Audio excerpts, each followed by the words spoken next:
Thank you. I was just going to say, if you could wrap it up, and you did. So, thank you for your testimony. Just go ahead and introduce yourself. Yeah, thanks for having me. Hi, my name is Renee Bernhard, and I'm speaking on all three bills in favor. I'm speaking as a former foster parent for Adams County. During that time, we fostered 10 children. We were foster parents for 3 years. We adopted one. So I'm a current adoptive parent also through Adams County, and I'm also the founder and executive director of a 501c3 nonprofit called Foster Source. At Foster Source, our focus is on the foster parent. We focus on providing Colorado's foster parents with trauma-informed services, training, and education so that they can focus on really what the most important thing is, and that is planting that seed of safety and stability in the children in their care. I think what's really important when we think about legislation concerning foster children is that all children in care have experienced trauma, at least twice.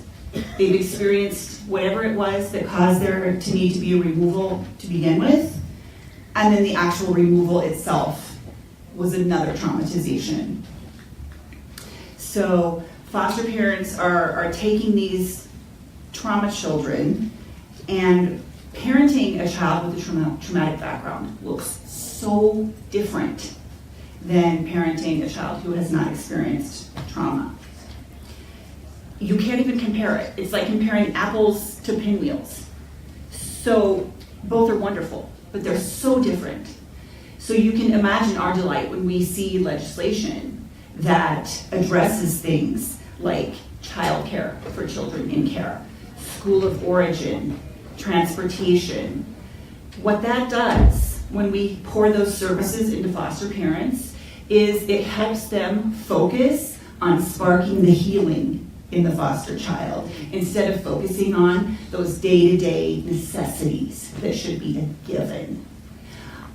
I'm not going to be super long, I'm going to be real quick, but I just want to try to give you an example or a feeling of what it's like to be a foster parent. We're all familiar with the concept of putting our oxygen mask on first and then putting the mask on our child.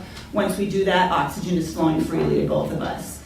That doesn't work in foster care. That's not how it is.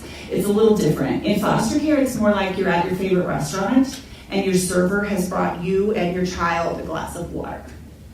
Your child has just come out of a situation of abuse and neglect and begins to gulp. They set the glass down, you take your water, you pour it in. They drink some more, you pour it in. You're not that thirsty, it's not that big of a deal. Pretty soon, you don't have anything more to give. In foster care, the problem is in the meantime, the server's job has been cut, so there's no way to get a refill. You may see the table with the water that's available for refill and it says do not use without permission, but there's no one there to give you permission. What I'm trying to say is when we pour services into foster parents, they can foster better and they can foster longer. Right now our foster parents are fostering an average of 2 years. It takes a good 6 to 12 months to certify a foster parent, and it takes a lot of money. So for us to invest that and then have them drop within a couple of years is really unfortunate. We support these bills and we urge you to do the same. Thank you for your time. Thank you so much, Ms. Bernhard. Are there questions for any of these panelists?